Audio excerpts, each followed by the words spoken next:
Have you ever felt like the world forgot about you, as if the pain was your only company? Charles Dickens not only felt it, he turned this pain into words that cross generations. In this video, you will find a hidden lesson in pain, a truth that Dickens wrote with tears, but that can heal your soul today. Stay with me. There is something powerful waiting for you here.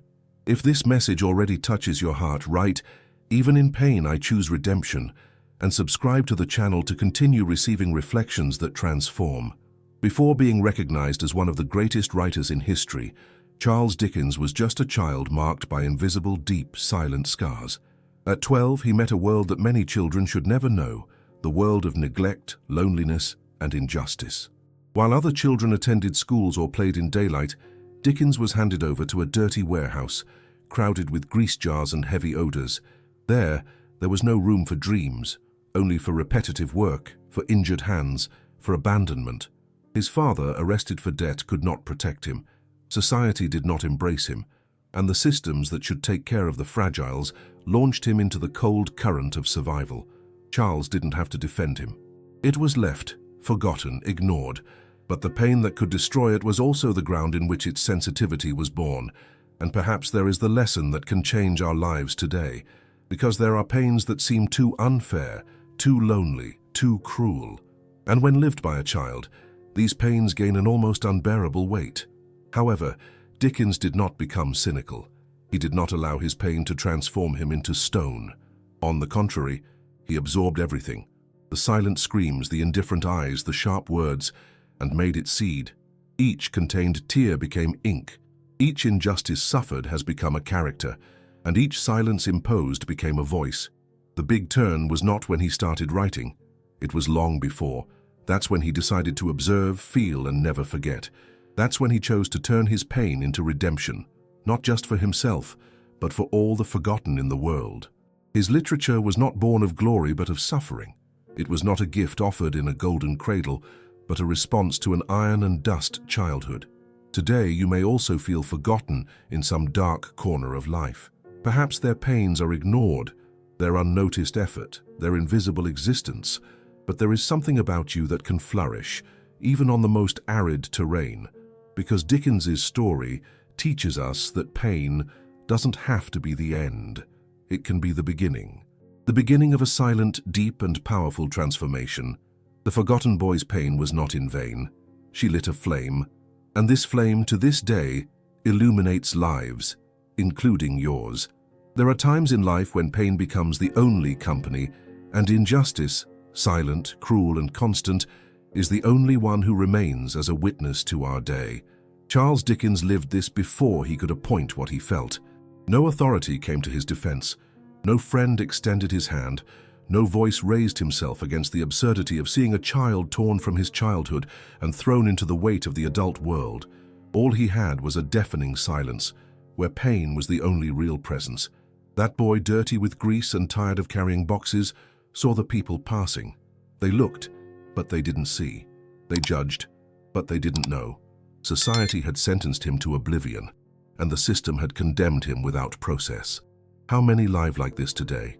Men and women imprisoned in realities they have not chosen, being accused of failures they have never committed.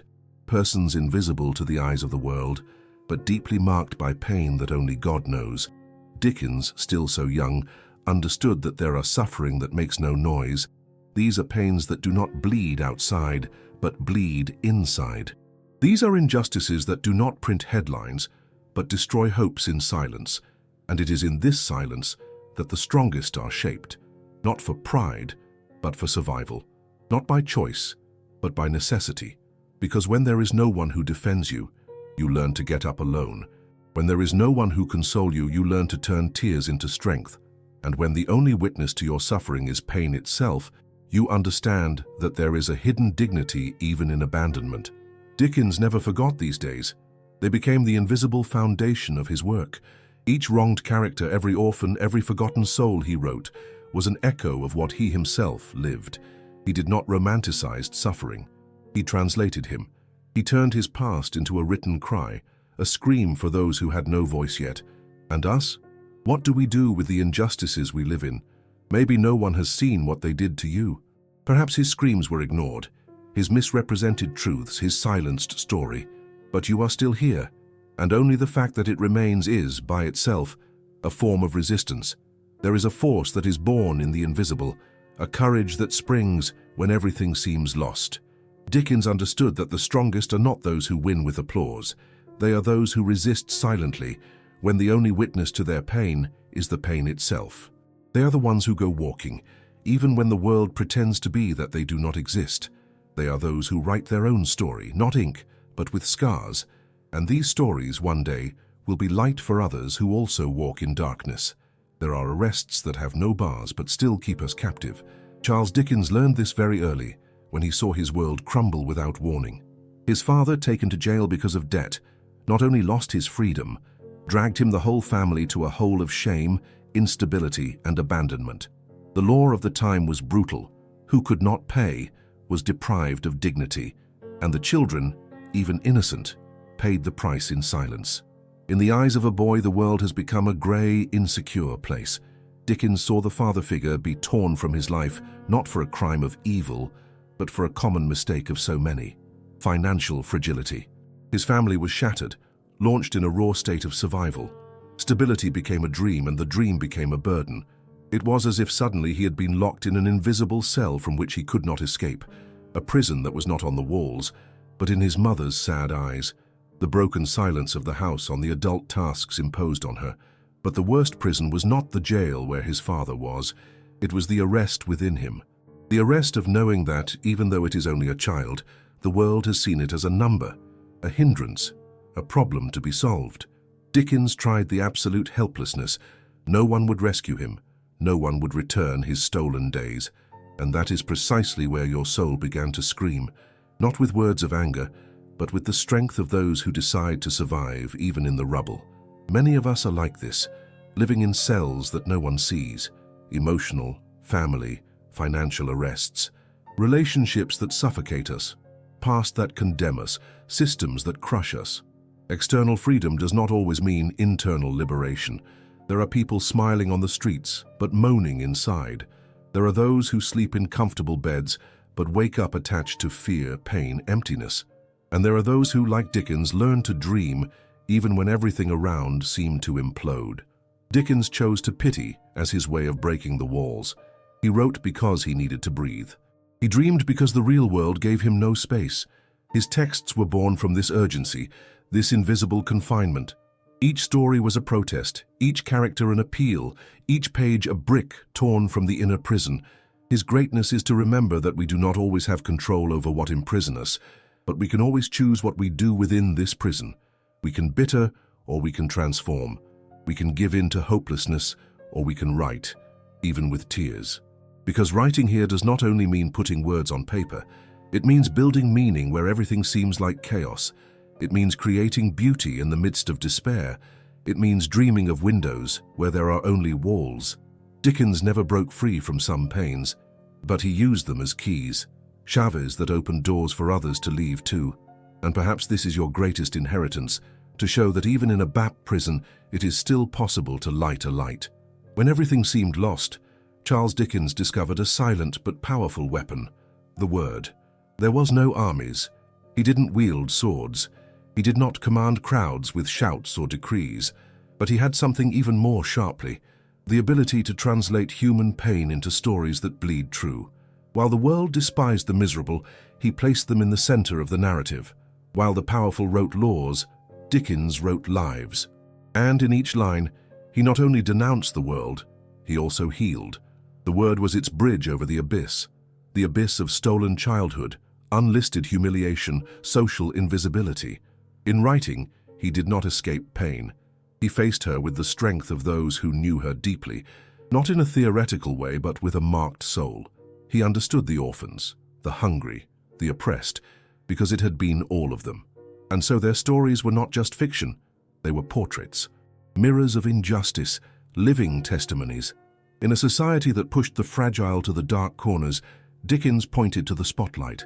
His characters, such as Oliver Twist and David Copperfield, were not idealized heroes, but survivors. They suffered, fell, were crushed, but also they dreamed, and that made them powerful. Because in the world of Dickens, true power was not in money, nobility, or pomp, but in resistance, in the ability to still love when the world has become cruel, to still believe when no one else believed. And that's why your stories echo to this day, because human pain has not changed. There are still forgotten. There are still those who have no voice. There are still those who live between emotional ruins, trying to understand where it all started to go wrong. And Dickens's words continue to be bridges. When he wrote about the despised, he rescued them, and in this act, he also rescued parts of himself. There is a sacred power in turning pain into narrative. It's like using their own scars like maps to guide others out of despair. Because when you tell your story honestly, you not only free what has been stuck inside you, you create space for others to find relief. Shared pain becomes less heavy, the so-called truth becomes shelter, and the word often ignored becomes a blade, shield, healing. Dickens proved that it is not necessary to dominate the world to transform it. Just empathy. Just the courage to look at the suffering head-on and not look away. Just take what was screaming and shape it in letter. And in doing so, he taught us that the greatest legacy we can leave, perhaps, is no wealth, no fame, but words that raise those who can no longer stand up. Because when you turn your pain into bridge, don't walk alone. Others cross with you. And in the end, that may be what the pain redeems. Seeing it wasn't in vain. Charles Dickens knew what it was like to live silent. He knew the weight of carrying shouts that no one hears, the tiredness of trying to explain a pain that the world is not willing to understand. As a child, he learned that suffering is not echoed in every mouth, that some pains are treated as invisible, and that the silence imposed by circumstances can become a greater prison than any cell. But he did something that few get, turned this silence in the voice. Each shattered character he wrote, the orphan, the beggar, the worker, the marginalized, was in the background a part of himself, fragments of a soul that had already been wounded, forgotten, rejected. And yet, instead of using literature to complain or victimize, Dickens wrote to reveal.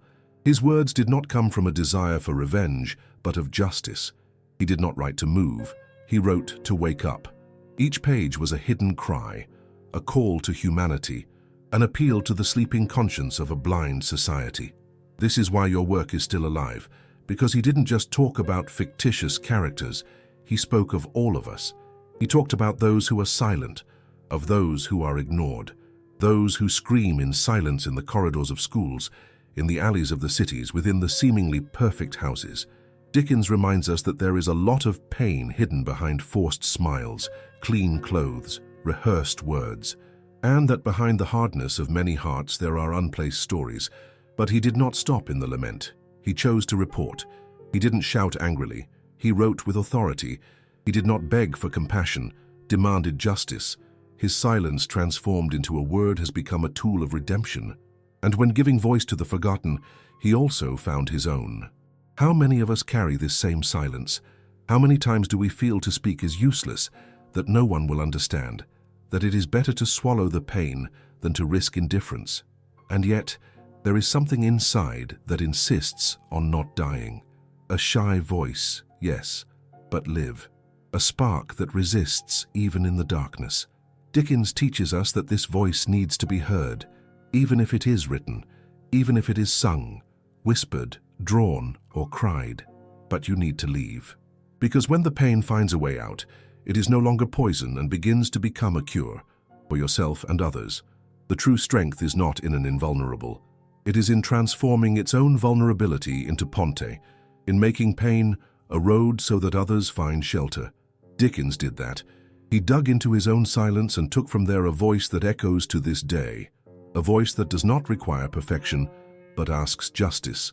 That offers no easy answers, but invites empathy. That does not hide the pain, but dignifies it. And perhaps this is the greatest power of a broken heart. He not only feels, he understands. He recognizes the other, and in doing so it makes the world a slightly less cold place, a little less cruel. The voice that springs from silence is often the only one capable of reaching those who are silent as well. Therefore, never underestimate your pain.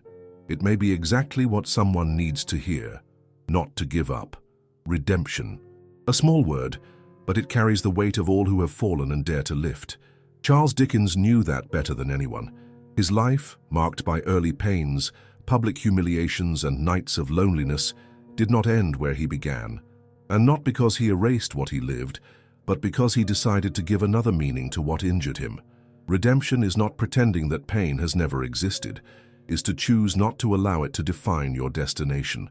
In your literature, this red wire of redemption is everywhere. Characters who make mistakes, who suffer, which are crushed by social structures, but at some point they find a crack of light.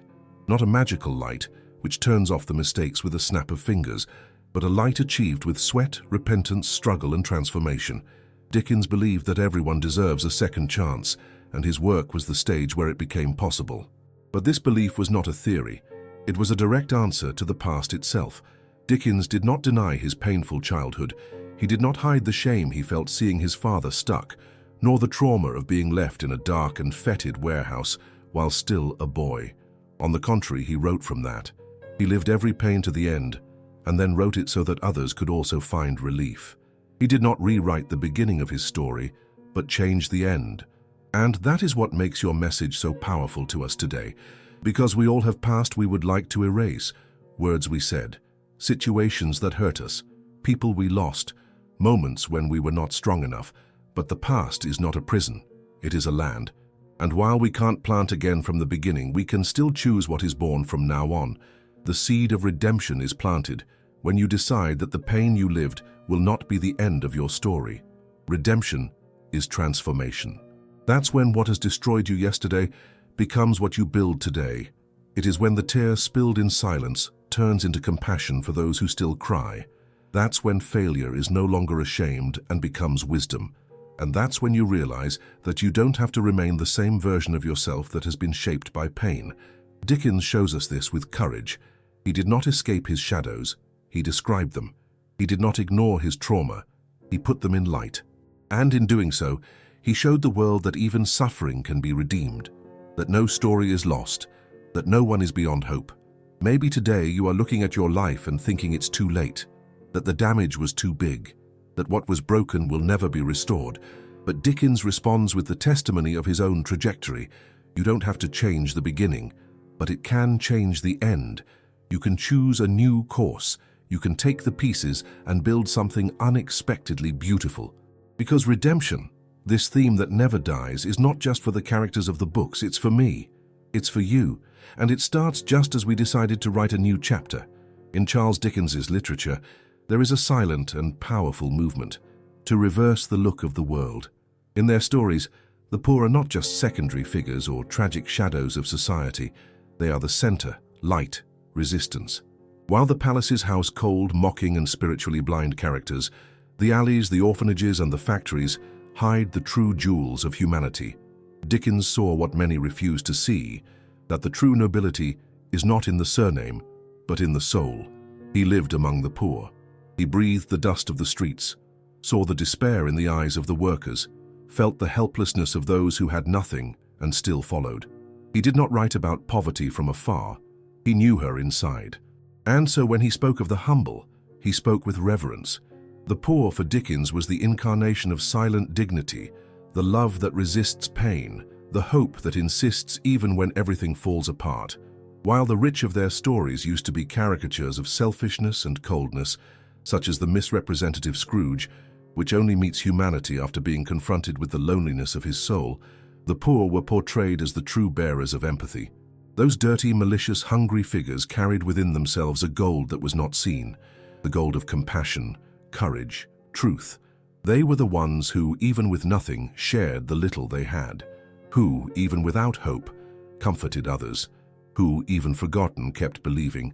Dickens denounced with sharp words and disguised tenderness the hypocrisy of a society that revered titles and despised the heart. And your message remains necessary today, because we still live in a world where someone's value is measured by their appearance, their bank account, their contacts. But Dickens' texts make us stop and reflect. Who are the real nobles? Those who impose, or those who support? Those who accumulate, or those who donate? Those who dominate, or those who forgive? Dickens's greatness is to have revealed that poverty does not steal humanity.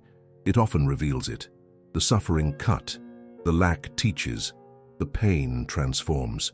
Not romantically or idealized, but real. The poor in his stories is not a symbol of misery but of strength. It is the one who, even having every reason to harden, chooses to continue feeling. That even though it was wounded by the world, it is still able to love. And there is something deeply transforming about it, because all of us, at some level, have been poor in some way. Poor affection, opportunities, support. We have already experienced what it is to be invisible, what it is to have no voice, what it is to be measured by labels. And perhaps it is precisely in this place of scarcity that we discover who we really are. Dickens invites us to look again, letting the poor reveal the rich, realizing that true voids are often in mansions, while true treasures are among the humble, and to understand that the most authentic nobility is one that is born when someone, even having suffered the worst, still chooses good. You may never have noticed, but there is something mysteriously intimate in reading Charles Dickens's works. Each page seems to look back at you. Each character, as far as distant or old as it seems, keeps a hidden mirror, and it is impossible not to see in it. Because Dickens did not create fictional figures just to tell stories. He created mirrors for the human soul.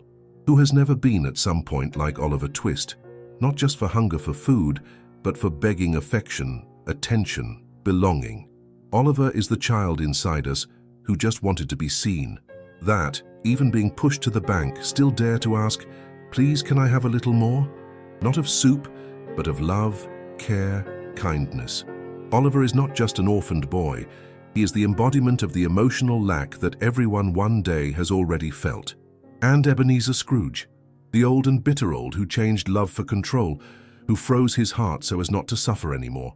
You may never have closed all the doors like him, but who has never hardened a little after being injured? Who has never preferred to isolate themselves the risk of being disappointed again? Scrooge is the portrait of the injured adult, the one who built walls around the soul, which confused protection with indifference. And deep down, he just needed to remember what he had forgotten, how to feel.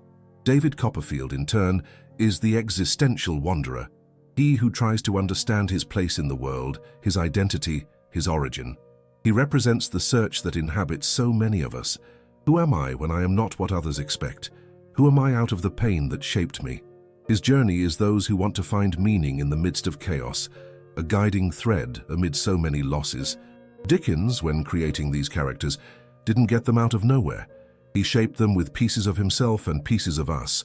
They are living archetypes, not because they are distant and mythical, but because they are too real. In each speech, in each gesture, there is something that confronts us. And that's the magic, realizing that when talking about others, Dickens was talking about us. Maybe that's why your stories remain alive. They do not belong to the 19th century, belong to human experience. They are on the streets, in schools, in homes. They are in silent doubts, in unique traumas, in shelved dreams, and in recognizing it, something within us opens. We realize that we are not alone, that our dilemmas are shared, that even our shadows have company. Reading Dickens is like sitting in front of a mirror and getting more clear. It is facing the boy who still wants love, the old man who is afraid to feel, the young man who seeks meaning. And by recognizing them, we become more human, less rigid, more compassionate. Because, in the end, Dickens not only wrote characters, he translated us, and this translation, however painful, has a subtle power to remind us who we really are and who we can still be. There are words that comfort, and there are words that cut. Charles Dickens chose the second, not out of cruelty but for honesty, because he understood that there are times when comfort is useless if not preceded by the truth. Truth, raw, uncomfortable, sharp as a knife.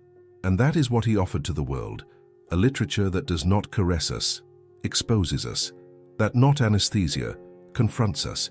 His characters are not perfect heroes, nor totally condemned villains.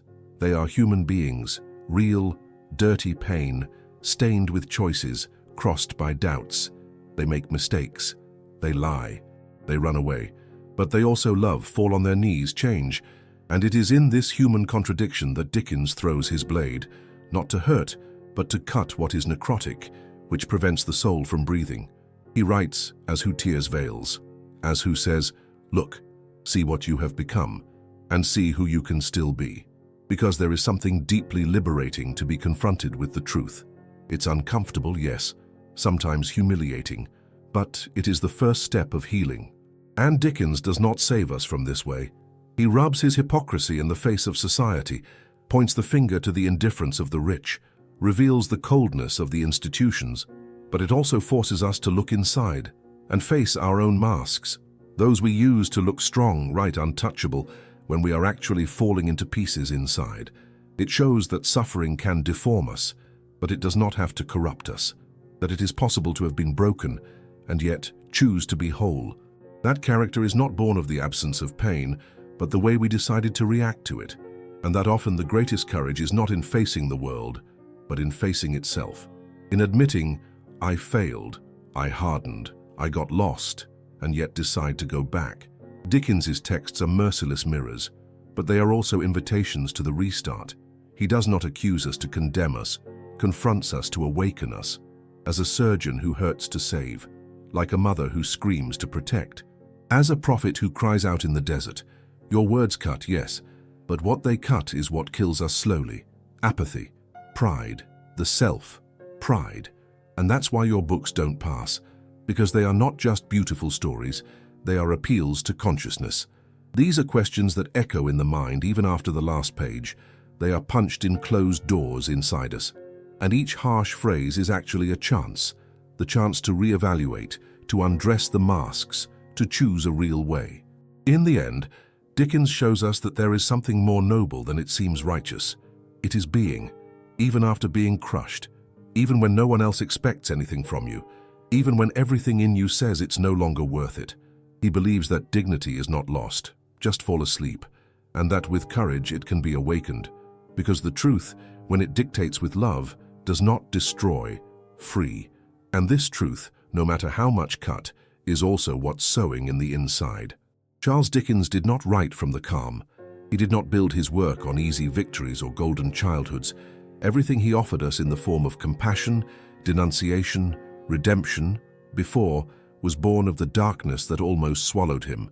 It was from the abandonment of silence, the pain that no one has seen, that the light that reaches us to us has emerged.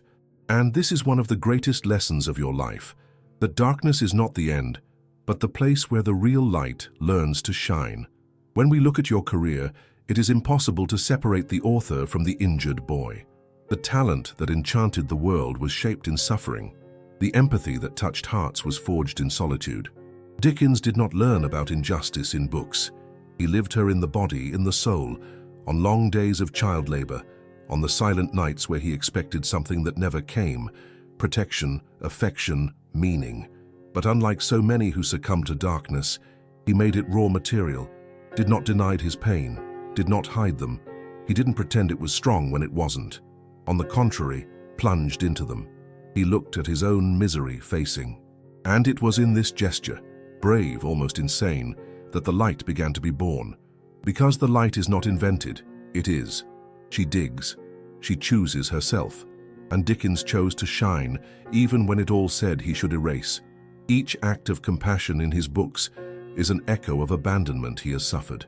Each redeemed character is a cry of hope coming from the child he was. Each social denunciation is the reflection of a world that he saw failing and refused to accept as unchanging. He did not just survive his pain, he redeemed her.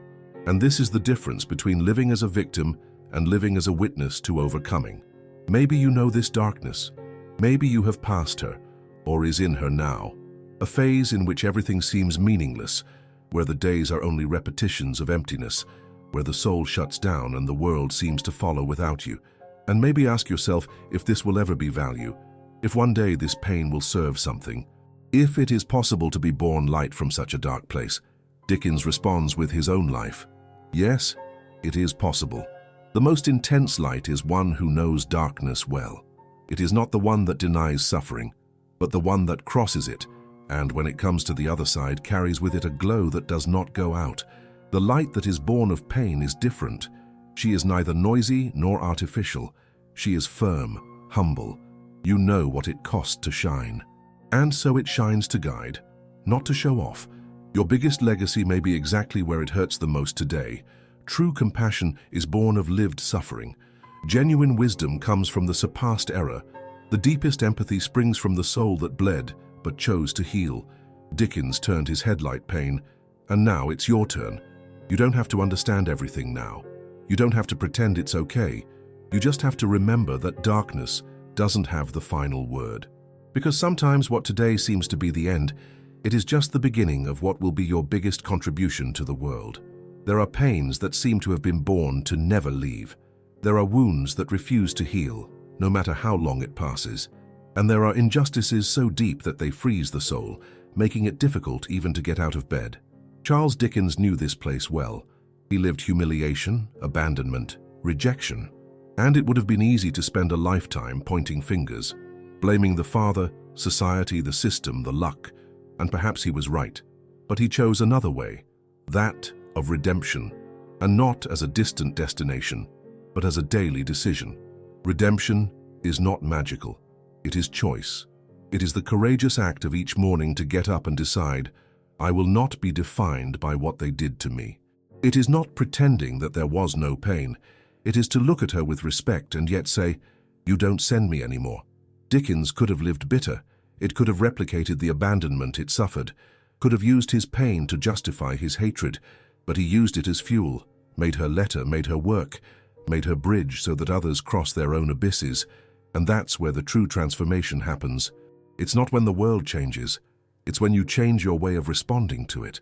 When even without receiving love, you choose to love. When, even having been neglected, you choose to take care.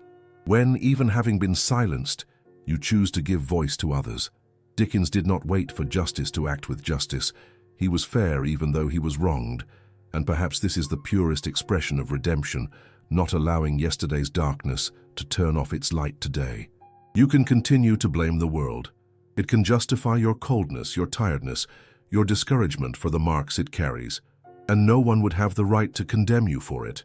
But you can also choose something else. You can take this pain and make it argument, plot, rebirth. You may decide that although you have not written the first chapters of your life, you are still the author of the end, and that the pen is in your hands now. Redemption is a verb, a gesture, an insistence. It is choosing to raise even fallen, loving even wounded, trust even betrayed, forgive even without apologizing.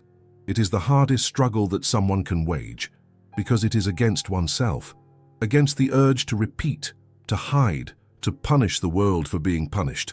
Dickens won this fight day after day, and you can. What they did to you is part of your story, yes, but it's not her end.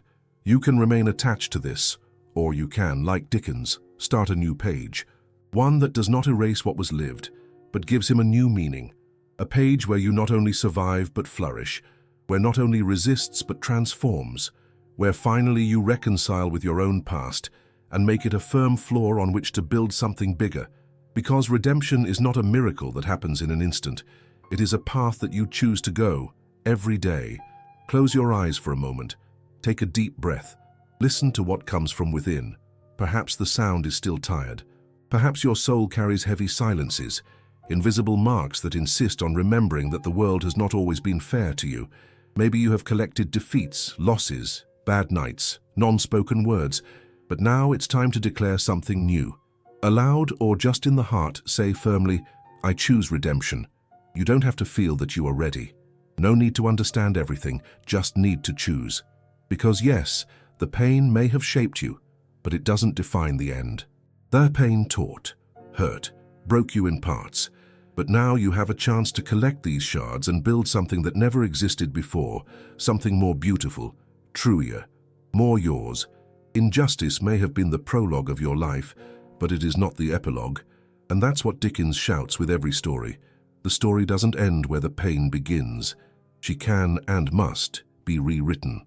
Charles Dickens was an abandoned boy, a humiliated son, a child set aside by a cold system. And yet, it became the voice of thousands, not for revenge but by choice. He chose redemption. He chose compassion. He chose the courage to transform suffering into word, the word into denunciation, and the denunciation into hope. And you can do the same. This choice does not erase what happened, but redefines. What was once trauma can become a memory of overcoming. What was once a source of shame may be the root of your empathy. What seemed the end can become the fertile soil of a fresh start. Dickens teaches us that true glory is not never to fall, but in getting up with more wisdom, more tenderness, more self-awareness. So declare without fear, even if the voice shakes, I choose redemption. I choose not to repeat the cycle. I choose not to imprison myself in what they did to me. I choose to love even after it was injured. I choose to build even with the pieces. I choose to follow even when the pain still throbes. I choose to keep writing even when my hand tired, because this is my story, and it is still being written. You are not alone. The shadows you have traveled can become light for those who come later. Your scar may be the map of liberation from another, and your decision today can echo in time. Dickens started writing to survive, ended up writing to transform. May it be so with you too, no matter where it started. It matters as it ends. And you can now rewrite the end. Dickens' life reminds us even in pain there is redemption, even in darkness there is light, and even when everything seems lost, there is still a blank page. Write it with courage. Subscribe to the channel, enjoy this video, and activate the bell here. Each word has a purpose: healing, awakening, and transforming.